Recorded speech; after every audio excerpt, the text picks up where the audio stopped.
Okay, and this is our second study of drapery. We're going to be changing things up a little bit. We're going to be adding to the mix Conte crayon, black Conte and white Conte. And we're also going to be using toned charcoal paper. So if you look at your toned charcoal paper, you'll see there's a sticker on the back side. The other side is the front. It has a little more texture. But if you make a mistake and want to flip it over, just take the sticker off the back and use the other side. There's not a huge difference between the two sides. Okay, so you'll be downloading the image from the website, and you can see the effect of this technique. It's very granular. You can see the texture of the paper coming through. So what's very important when you do this is you put your toned paper on top of your white paper in your pad. Don't put it on top of the cover of the pad, but open your pad up to a sheet of white paper. You'll also find your paper is a little bit bigger than the pad, so if you want to trim it, cut it with scissors, an inch off of both sides should be sufficient. But you do want to work with white paper underneath your tone paper, okay? So the first thing we're going to do is take the vine charcoal, and like last time, I want you to sketch out the basic shapes. Look for the zigzags and the diagonals and the triangles and all these angular marks, and don't worry about the shadows. Just get maybe the edges of the shadows so you can see where are the main pieces, where are the main folds. Do it as best you can.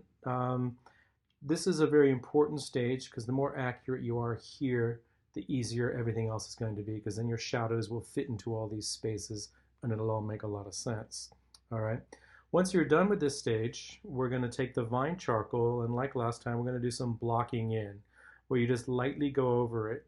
And what you're doing is you're looking at the big shadows. You're not zooming in on details. So if you come back to the picture, squint your eyes and you'll see these big shapes of shadows.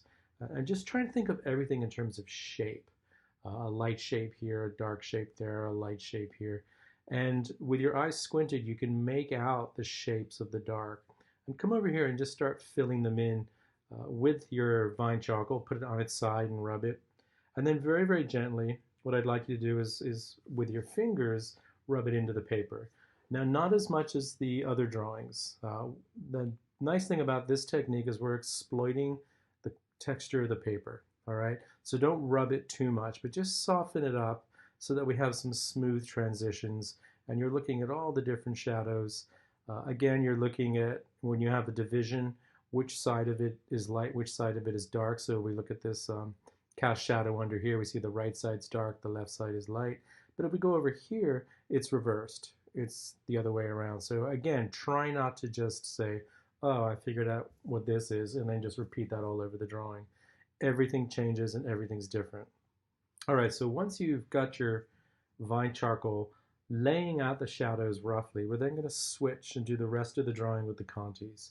So with the Conte crayon, it's a long stick. I want you to break it into about a 1-inch piece, because what we're going to do is lay it on its side, not the end. We can use the end to get lines and edges, but when you lay it on its side, you can rub it in a circular motion, a linear motion, and if you rub it very gently, you get these really nice light grays, and you press a little harder, you get some midtones. You press even harder, you'll start to get your darks. And even your darkest darks are going to have paper coming through. There's going to be texture. So what you do now is you go through, you go on top of your vine charcoal, and you say, okay, this is all in shadow. Where's the darkest part? It's over here. And it fades out. Okay, so you come back in with your Conte, and you darken this part, and then you fade it out. Try not to do too much. So if you come back to the original, you'll see we fade out. It gets a little lighter in the middle, and then it starts to get darker again down here, and then there's a core shadow running up here. You can just indicate that, but don't worry about totally finishing it. Go to another part of your drawing. A little bit more dark underneath here, a little bit of dark.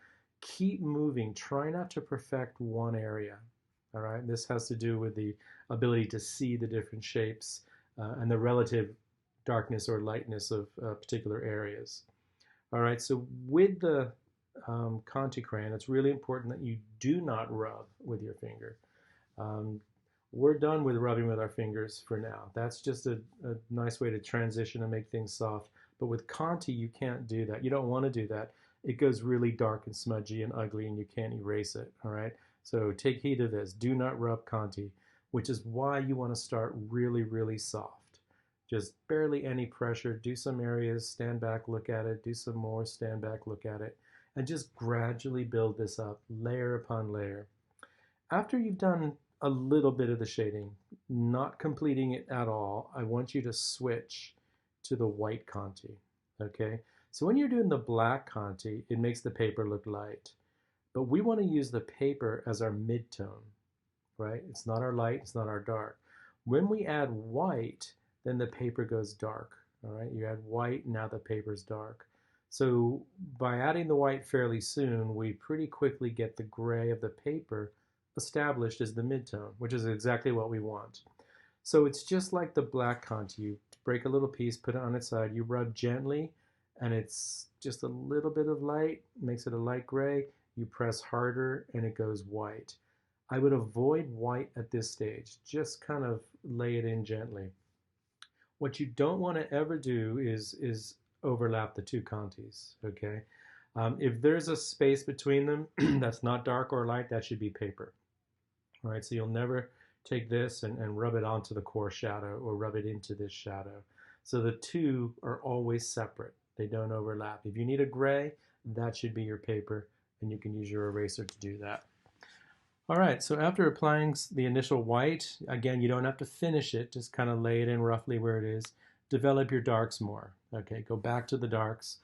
Look for the subtleties. You know, this is reflected light. This is darker underneath here, just like in the original. We're getting a dark cast shadow here and dark behind there. We're getting really, really dark in this corner and then coming out. So start to, you know, develop your shadows, get your core shadow in, and you can use your eraser to do some of the drawing. You know, if you go too much, like this line here, this dark triangle is a little distracting. Yeah, it's here, it's hinted at, but it's very subtle. And so what I'll do is in the next slide, you'll see I'll take my eraser and just pull most of that out. The white Conte can be made, can be put on the table. This is one of the brightest parts of the drawing down here. And by doing that with white Conte, it makes the cloth look darker.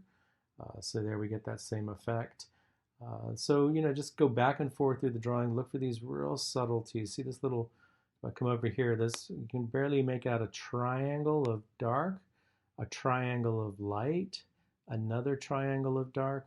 And so come over here, you know, leave the light, put in the dark, do the other dark, and then notice that, you know, of this dark triangle, the left side is darker than the right.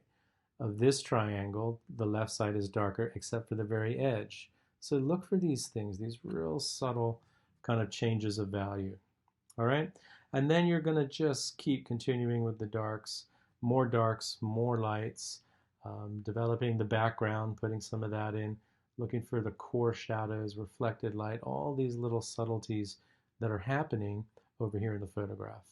All right, and then finally, you know, if you squint at this photograph, this whole piece is relatively dark compared to this whole piece. So I have to take these lights here and darken them. So in your final stage, take it as far as you can. I've put more darks in here, and you can see now this has been darkened, this has been darkened, and this is left. Okay, so these are a little bit lighter. So go gentle with this. Try not to go too dark too quick or too light too quick, because Conte is difficult to erase. It's not a problem when it's light, but when you know, darks like this are very, very hard to erase.